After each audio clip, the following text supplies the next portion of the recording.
हूँ, जिसका plan number है 849। तो LIC का ये निवेश प्लस प्लान एक यूलिप इंश्योरेंस प्लान है, यानी कि ये इंश्योरेंस प्लान शेयर मार्केट से जुड़ा हुआ है।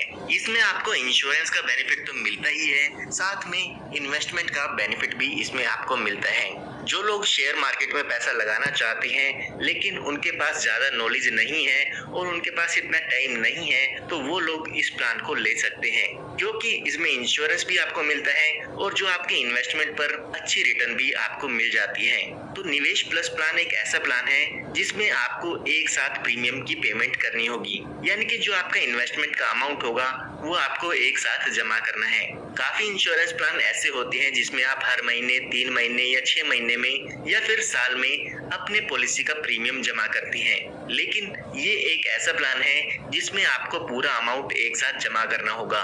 जैसे आप एफडी में एक साथ पैसा जमा करते हैं, ठीक उसी तरह से आपको इस इंश्योरेंस प्लान में भी एक साथ पैसा जमा करना होगा। अगर आप एक साथ पैसा नहीं जमा करना चाहते हैं और हर महीने या 6 महीने में किस्त जमा करना चाहते हैं, तो आप LIC का प्लान SIIP ले सकते हैं। उसके बारे में अगर आप डिटेल में जानना चाहते हैं तो इस वीडियो के डिस्क्रिप्शन बॉक्स में आपको उसका लिंक मिल जाएगा, तो वहां से आप SIIP के बारे में जान पाएंगे। तो आइए अभी हम बात करते हैं LIC के प्लान निवेश प्लस के बारे में। तो जब भी यहाँ पर आप LIC में प्रीमियम जमा करते हैं तो उस प्रीमियम की LIC 2 हिस्से कर देती है। एक हिस्सा होता है इंश्योरेंस का और एक होता है इन्वेस्टमेंट का। LIC जो भी इन्वेस्टमेंट का अमाउंट है या जो भी आपका प्रीमियम है उसको शेयर मार्केट में लगा देती है या फिर गवर्नमेंट की सिक्योरिटीज में लगा देती है। ये पैसा वहां पर इन्वेस्ट करने के बाद इससे जो भी रिटर्न LIC को मिलती है उसमें से कुछ चार्जेस को डिडक्ट करके LIC अपने कस्टमर्स को वो प्रॉफिट्स दे देती है। इसी तरीके से ये इंश्योरेंस प्लान काम करता है। तो आइए सबसे पहले बात करते हैं इस प्लान की एलिजिबिलिटी की, यानी कि कौन कौन इस प्लान को ले सकता है और कितने अमाउंट से ले सकते हैं। तो यहाँ पर बात आती है मिनिमम एज की, यानी कि कम से कम आपकी उम्र कितनी होनी चाहिए ताकि आप इस इंश्योरेंस प्लान को ले सकें। तो यहाँ पर मिनिमम एज दी गई है 90 डेज की, यानी कि अगर आपके बच्चे की उम्र 90 दिन या 90 दिन से ज्यादा की है तो आप इस इंश्योरेंस प्लान को ले पाएंगे। उसके बाद बात आती है बेसिक सम एश्योर्ड की, यानी कि इस पॉलिसी में जो आपका रिस्क कवर होगा वो कितना होगा। तो LIC ने यहाँ पर आपको 2 ऑप्शन दिए हैं। इन 2 ऑप्शन में से कोई भी एक ऑप्शन आप इसमें चूज कर सकते हैं। तो जो पहला ऑप्शन LIC ने दिया है, LIC उसमें कहती है कि जो भी आपका सिंगल प्रीमियम आप पे करेंगे उसका 1.25 टाइम्स आप इसमें बेसिक सम एश्योर्ड ले सकते हैं, यानी कि उसका 1.25 गुना आप सम एश्योर्ड ले सकते हैं। फॉर एग्जाम्पल, अगर आपने 1 लाख रुपए का सिंगल प्रीमियम जमा किया है तो आप उसमें जो आपका रिस्क कवर होगा वो 1,25,000 रुपए का इसमें ले सकते हैं। उसके बाद LIC ने यहाँ पर सेकेंड ऑप्शन भी दिया है, जिसमें LIC ने कहा है कि आप अपने सिंगल प्रीमियम का 10 गुना बेसिक सम एश्योर्ड ले सकते हैं, यानी कि अगर आप 1 लाख रुपए का सिंगल प्रीमियम देते हैं तो आपका जो रिस्क कवर है उसमें 10 लाख रुपए का हो जाता है। तो आप ऑप्शन 1 और ऑप्शन 2 दोनों में से कोई एक ऑप्शन चूज कर सकते हैं।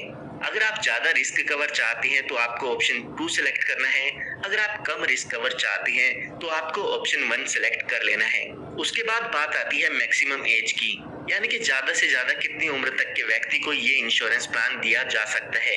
तो अगर यहाँ पर आप ऑप्शन 1 लेना चाहते हैं तो आपकी ज्यादा से ज्यादा उम्र 70 साल की यहाँ पर होनी चाहिए, यानी कि 90 दिन से लेके 70 साल के व्यक्ति तक के लोग इस इंश्योरेंस प्लान को ले पाएंगे। अगर आप यहाँ पर ऑप्शन 2 लेना चाहते हैं जिसमें आपका जो रिस्क कवर है वो आपके सिंगल प्रीमियम का 10 गुना होता है, तो यहाँ पर आपकी जो मैक्सिमम एज है वो 35 साल की होनी चाहिए, यानी कि 90 दिन के बच्चे से लेके 35 साल के व्यक्ति तक ऑप्शन 2 में इस इंश्योरेंस प्लान को ले सकते हैं। उसके बाद बात आती है पॉलिसी टर्म की, यानी कि ये पूरा इंश्योरेंस प्लान आप कितने साल के लिए ले सकते हैं। तो यहाँ पर अगर आप ऑप्शन 1 लेना चाहते हैं तो कम से कम 10 साल और ज्यादा से ज्यादा 25 साल के लिए इस पॉलिसी को आप ले सकते हैं। इनके बीच में आप कोई भी टर्म चूज कर सकते हैं, जैसे कि 11 साल, 12 साल, 13 साल, 15 साल, जो भी आप इनके बीच की टर्म चूज करना चाहते हैं वो इसमें आप कर सकते हैं। और अगर हम बात करें ऑप्शन 2 की, तो यहाँ पर जो पॉलिसी टर्म है वो अलग दी गई है। अगर यहाँ पर आपकी एज 25 साल तक की है तो यहाँ पर आप 10 से लेके 25 साल की पॉलिसी टर्म ले सकते हैं, लेकिन अगर आपकी एज 26 साल से ज्यादा और 30 साल से कम है तो आप यहाँ पे 10 से लेके 20 साल तक की पॉलिसी टर्म चूज कर सकते हैं। और अगर आपकी एज 31 साल से लेके 35 साल तक की है तो यहाँ पर आप ज्यादा से ज्यादा 10 साल के लिए ही इस इंश्योरेंस प्लान को ले पाएंगे। उसके बाद यहाँ पर बात आती है मैक्सिमम मैच्योरिटी एज की, यानी कि जब इस पॉलिसी की मैच्योरिटी होगी तो उस समय आपकी ज्यादा से ज्यादा कितनी एज हो सकती है। यानी कि जो आपकी पॉलिसी टर्म है और जो आपकी एज है उन दोनों को ऐड कर दिया जाए तो यहाँ पर मैच्योरिटी मैक्सिमम एज आती है। तो यहाँ पर ऑप्शन 1 में जो मैच्योरिटी एज है वो है 85 ईयर्स की और जो ऑप्शन 2 में मैक्सिमम मैच्योरिटी एज है वो है 50 ईयर्स की। तो ये सभी बातें आपको ध्यान में रखनी है अगर आप इस इंश्योरेंस प्लान को लेना चाहते हैं। उसके बाद बात आती है मिनिमम प्रीमियम की, यानी कि इस पॉलिसी को लेने के लिए आपको इसमें कम से कम कितना पैसा जमा करना होगा। तो कम से कम आपको इसमें 1 लाख रुपए का प्रीमियम जमा करना होगा अगर आप इस पॉलिसी को लेना चाहते हैं। उसके बाद मैक्सिमम की बात करें तो मैक्सिमम प्रीमियम की यहाँ पर कोई भी लिमिट नहीं है, जितना प्रीमियम भी आप इसमें देना चाहते हैं उतना प्रीमियम आप इसमें दे सकते हैं।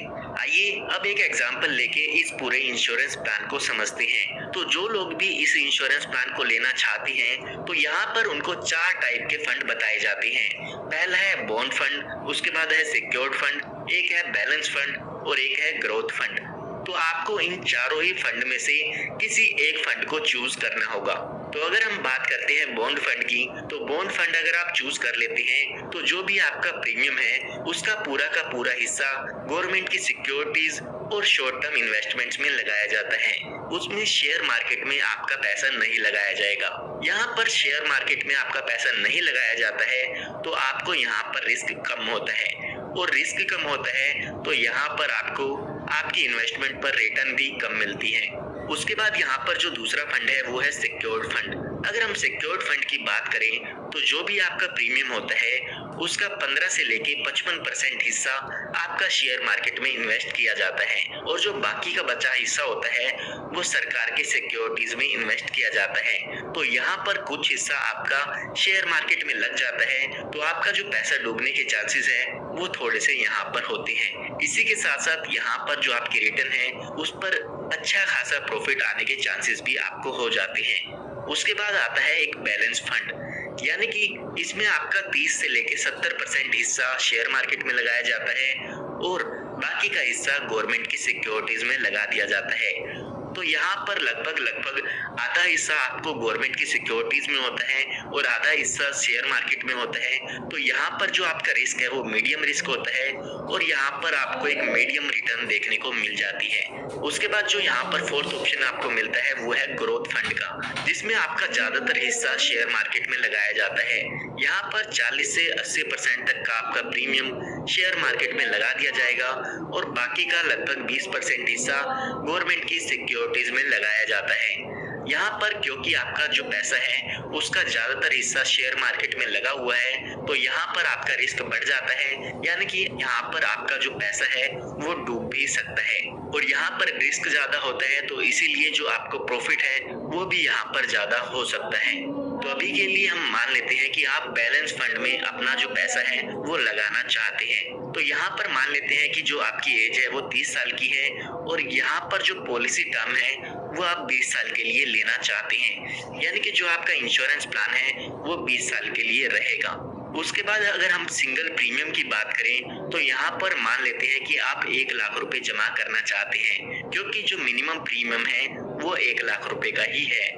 उसके बाद अगर हम फंड टाइप की बात करें तो जैसे कि मैंने आपको बताया तो हम यहाँ पर बैलेंस फंड सेलेक्ट कर लेते हैं। उसके बाद यहाँ पर अगर हम बात करें बेसिक सम एश्योर्ड की, यानी कि हम पॉलिसी में रिस्क कवर कितना ले सकते हैं, तो हमने यहाँ पर 2 ऑप्शन देखे थे तो उनमें से हम सेकंड ऑप्शन यहाँ पे सेलेक्ट कर लेते हैं, जिसमें हमारा जो भी सिंगल प्रीमियम है उसका 10 गुना हमें रिस्क कवर मिलता है। तो यहाँ पर आप देख सकते हैं इस व्यक्ति की उम्र है जो वो 30 साल की हो चुकी है तो उसे यहाँ पर 1 लाख रुपए प्लस जीएसटी का अमाउंट पे करना होगा। उसके बाद इस व्यक्ति को 20 साल के लिए वेट करना होगा, क्योंकि ये जो पॉलिसी है वो 20 साल के लिए है। उसके बाद जब ये 20 साल पूरे हो जाएंगे तो यहाँ पर इस पॉलिसी की मैच्योरिटी हो जाती है और मैच्योरिटी के समय इस व्यक्ति को फंड वैल्यू मिलती है, यानी कि जो आपका पैसा इन्वेस्ट किया था LIC ने वो वैल्यू आपको मिल जाती है। यहाँ पर जो ये फंड वैल्यू होती है वो फिक्स नहीं होती है, ये मार्केट पे डिपेंड करता है कि उसकी फंड वैल्यू उस समय कितनी होगी। हो सकता है आपकी जो फंड वैल्यू है उसकी रिटर्न 12% हो सकता है उस पे आपको 5% मिले, या हो सकता है जो आपने इन्वेस्ट किया है उतना पैसा भी आपको ना मिले। तो यहाँ पर हम मान के चलते हैं कि जो आपका फंड है उस पर आपको 7% एनुअली रिटर्न मिलती है। तो यहाँ पर अगर हम 7% का एग्जांपल लेके चलते हैं तो 20 साल बाद आपको लगभग 4 लाख रुपए का अमाउंट यहाँ पर मिल जाता है। हालांकि ये अमाउंट डिपेंड करेगा कि आपकी जो भी इन्वेस्टमेंट थी उस पर आपको कितना रिटर्न मिला है।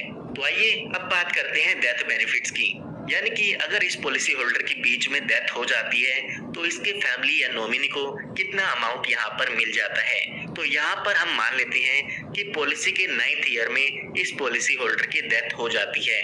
तो यहाँ पर जब भी पॉलिसी होल्डर की डेथ होती है तो LIC यहाँ पर दो कैलकुलेशन देखती है। यहाँ पर LIC सबसे पहले देखती है कि उसका जो फंड था उसकी कितनी वैल्यू है, और दूसरा यहाँ पर बेसिक सम एश्योर्ड देखा जाता है। तो यहाँ पर अगर हम 9 साल बाद फंड वैल्यू देखें तो यहाँ पर 7% के हिसाब से लगभग 1,86,740 रुपए की आपकी फंड वैल्यू हो सकती है। और अगर हम यहाँ पर बेसिक सम एश्योर्ड को देखें तो हमने क्योंकि यहाँ पर ऑप्शन 2 सेलेक्ट किया था तो हमारा जो सिंगल प्रीमियम था जो कि 1 लाख रुपए है उसका 10 गुना हमें रिस्क कवर मिलता है, जो कि हमारे यहाँ पर 10 लाख रुपए का अमाउंट हो जाता है। तो यहाँ पर LIC इन दोनों ही कैलकुलेशन में से देखती है, जो भी अमाउंट ज्यादा होता है वो उसके फैमिली या नॉमिनी को दे दिया जाता है। तो यहाँ पर हम देखते हैं तो 10 लाख रुपए का अमाउंट इस व्यक्ति के नॉमिनी या फैमिली को मिल जाएगा।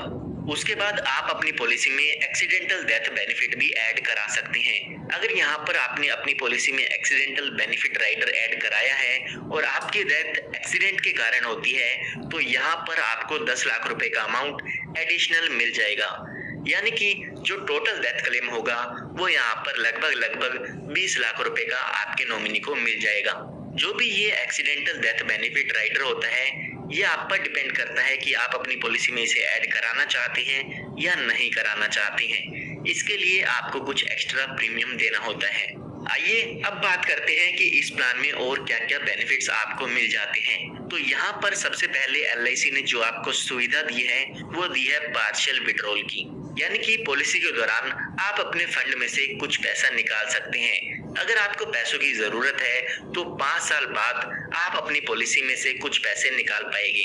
यहाँ पर LIC ने कुछ यहाँ पे परसेंटेज बताई है कि कितना मैक्सिमम आप अपनी पॉलिसी में से पैसे निकाल सकते हैं। तो यहाँ पर LIC कहती है कि अगर आप 6th ईयर से लेके 10th ईयर तक पैसे निकालना चाहते हैं तो जो भी आपकी फंड वैल्यू होगी उसका 20% तक का हिस्सा आप उसमें निकाल सकते हैं। इसी के साथ साथ अगर आप 11वें से लेके 15वें साल पार्शियल विड्रॉल करना चाहते हैं तो मैक्सिमम से मैक्सिमम 25% तक का हिस्सा आप अपने फंड वैल्यू का निकाल पाएंगे। इसी तरह से 16वें से 20वें साल अगर आप निकालना चाहते हैं तो 30% हिस्सा निकाल सकते हैं, और अगर आप 21वें से 25वें साल के बीच अपना पैसा निकालना चाहते हैं तो आप अपने फंड का 35% हिस्सा उसमें से निकाल सकते हैं। तो उसके बाद यहाँ पर LIC ने आपको गारंटीड एडिशन भी दिया है, यानी कि यहाँ पर LIC अपने तरफ से कुछ पैसा आपके फंड में ऐड करती है जो कि गारंटीड होगा। तो यहाँ पर LIC ने कुछ स्पेसिफिक ड्यूरेशन बताई है जिसके कंप्लीट होने पर LIC आपके फंड में कुछ गारंटीड एडिशन करती है। तो LIC यहाँ पर कहती है कि हम आपके 6th ईयर में 3% आपके सिंगल प्रीमियम का गारंटीड एडिशन करेंगे। उसके बाद अगर हम 10th ईयर की बात करें तो जो भी आपका सिंगल प्रीमियम है उसका 4% गारंटीड एडिशन होता है। इसी तरह से अगर 15th ईयर की बात करें तो जो आपका सिंगल प्रीमियम होता है उसका 5% गारंटीड एडिशन होता है। और अगर हम 20वें और 25वें साल की बात करें तो 6 और 7% का यहाँ पर गारंटीड एडिशन LIC की तरफ से होता है। उसके बाद यहाँ पर LIC ने आपको स्विचिंग का ऑप्शन दिया है। यहाँ पर हमने 4 टाइप के फंड्स की बात की थी, जिसमें हमने देखा था bond fund, secured fund, balance fund और ग्रोथ फंड। तो अगर आप एक फंड से दूसरे फंड में स्विच करना चाहते हैं तो वो यहाँ पर आप कर सकते हैं। LIC यहाँ पर 1 साल में आपको 4 बार ऑप्शन देती है जिसमें आप अपने फंड को फ्री में स्विच कर पाएंगे। अगर आप बैलेंस फंड ले चुके हैं तो उसको ग्रोथ फंड में कर सकते हैं, ग्रोथ फंड से आप बैलेंस फंड में कर सकते हैं, या फिर अगर आपने बॉन्ड फंड में इन्वेस्टमेंट किए हैं तो ग्रोथ फंड में इसको चेंज कर सकते हैं। उसके बाद यहाँ पर LIC कहती है कि अगर आपने अपनी पॉलिसी में एक्सीडेंटल डेथ बेनिफिट ले लिया है और उसको बाद में कैंसिल कराना चाहते हैं तो आप उसको बाद में कैंसिल भी करा सकते हैं। उसके बाद अगर हम सरेंडर की बात करें तो आप अपनी पॉलिसी शुरू होने के 5 साल बाद अपनी पॉलिसी को सरेंडर भी कर सकते हैं। यहाँ पर काफी लोग ये भी पूछते हैं कि क्या इसमें लोन की सुविधा भी अवेलेबल है या नहीं है, तो LIC ने इस पर आपको कोई भी लोन की सुविधा नहीं दी है। उसके बाद यहाँ पर हम बात करते हैं बैक डेटिंग की। बैक डेटिंग का मतलब होता है कि आप किसी भी पिछली डेट से अपनी पॉलिसी को शुरू कराना चाहते हैं, तो बैक डेटिंग आप इस पॉलिसी में नहीं कर पाएंगे। उसके बाद बात आती है टैक्स बेनिफिट की। तो अगर हम प्रीमियम की बात करें तो जो भी आप इसमें प्रीमियम पे करेंगे उसकी deduction income tax section 80C में ले सकते हैं। जो भी इनकम टैक्स रूल्स हैं उसके हिसाब से आप इसकी डिडक्शन ले पाएंगे। उसके बाद अगर हम बात करें मैच्योरिटी की तो यहाँ पर अगर आपने ऑप्शन 1 चूज किया है जिसमें आपको 1.25 टाइम्स रिस्क कवर मिलता है तो उसमें आपको यहाँ पर मैच्योरिटी पर टैक्स देना होगा। लेकिन अगर आप ऑप्शन 2 चूज करते हैं तो वहां पर जो आपकी मैच्योरिटी का अमाउंट होगा वो इनकम टैक्स से एग्जेम्प्ट होगा। अगर हम बात करें डेथ क्लेम की तो जो भी डेथ क्लेम आपके नॉमिनी को मिलता है वो टैक्स फ्री होता है, चाहे आप ऑप्शन 1 चूज करें या फिर आप ऑप्शन 2 चूज करें, दोनों ही ऑप्शन में ये टैक्स फ्री होता है। आइए अब बात करते हैं कुछ चार्जेस की जो LIC आपकी जो फंड वैल्यू है उसमें से चार्ज करती है। तो सबसे पहले LIC यहाँ पर एलोकेशन चार्जेस आपके फंड में से चार्ज करती है। तो अगर आप ऑफलाइन बाय करना चाहते हैं यानी कि किसी एजेंट से अगर इस पॉलिसी को बाय करना चाहते हैं तो जो भी आपका सिंगल प्रीमियम होगा उसका 3.30% LIC आपके इसमें से एलोकेशन चार्जेस डिडक्ट कर लेती है। और अगर आप ऑनलाइन बाय करना चाहते हैं तो जो भी आपका सिंगल प्रीमियम है उसका 1.5% LIC एलोकेशन चार्जेस इसमें से डिडक्ट करती है। ऑनलाइन जो बाय करना चाहते हैं वो LIC की वेबसाइट www.licindia.in से इस प्लान को बाय कर पाएंगे। तो उसके बाद LIC यहाँ पर आपके फंड में से मोर्टेलिटी चार्जेस को डिडक्ट करती है। तो यहाँ पर जो भी लाइफ इंश्योरेंस आपको कवर दिया जाता है उसके ये चार्जेस होते हैं। ये चार्जेस आप स्क्रीन पर देख सकते हैं। उसके बाद यहाँ पर अगर आप अपनी पॉलिसी में एक्सीडेंटल बेनिफिट राइडर लेते हैं तो उसके चार्ज भी LIC यहाँ पर डिडक्ट करती है। उसके बाद अगर हम बात करें एडमिनिस्ट्रेशन चार्जेस की तो LIC इसमें कोई भी एडमिन चार्जेस आपसे नहीं लेती है, लेकिन यहाँ पर LIC आपसे फंड मैनेजर चार्जेस लेती है क्योंकि LIC में कुछ फंड मैनेजर्स होते हैं जो भी आपके फंड को मैनेज करते हैं। तो जो फंड मैनेजर चार्जेस होते हैं वो आप स्क्रीन पर देख सकते हैं। LIC आपके फंड में से ये चार्जेस डिडक्ट कर लेती है। उसके बाद अगर हम बात करें पार्शियल विड्रॉल के चार्जेस की तो अगर आप अपनी पॉलिसी में पार्शियल विड्रॉल करते हैं यानी कि बीच में कुछ पैसा निकालते हैं तो आपसे LIC 100 रुपए चार्ज लेती है। 100 रुपए आपके जो फंड वैल्यू है उसमें से डिडक्ट कर लिए जाते हैं और आप अपने पार्शियल विड्रॉल उसमें कर सकते हैं। उसके बाद बात आती है टैक्स की। तो यहाँ पर जो भी पॉलिसी का प्रीमियम होता है उस पर LIC टैक्स चार्ज करती है यानी कि GST चार्ज करती है। तो जो भी आपका पॉलिसी प्रीमियम होगा उसके साथ साथ आपको GST भी पे करना होता है। टाइम टू टाइम ये जो GST का रेट है वो चेंज होता रहता है, तो जब भी आप पॉलिसी लेते हैं तो उस समय का GST रेट आप उनसे पता कर सकते हैं। तो यहाँ पर हमने LIC के प्लान निवेश प्लस की लगभग सारी इंफॉर्मेशन देख ली है। फिर भी अगर आपको कोई डाउट है तो आप कमेंट में पूछ सकते हैं। और आप यहाँ पर साथ ही LIC के प्लान SIIP की भी वीडियो देख सकते हैं। उसकी वीडियो का लिंक आपको इस वीडियो के डिस्क्रिप्शन बॉक्स में मिल जाएगा। अगर आपको ये वीडियो पसंद आई है तो इस वीडियो को लाइक जरूर कीजिएगा क्योंकि मैं आपके लिए ऐसे वीडियोस लाता रहता हूँ। और आप हमारे चैनल को सब्सक्राइब भी कर सकते हैं ताकि इस तरह की लेटेस्ट वीडियोस आप सभी को फ्री में मिलती रहे। धन्यवाद।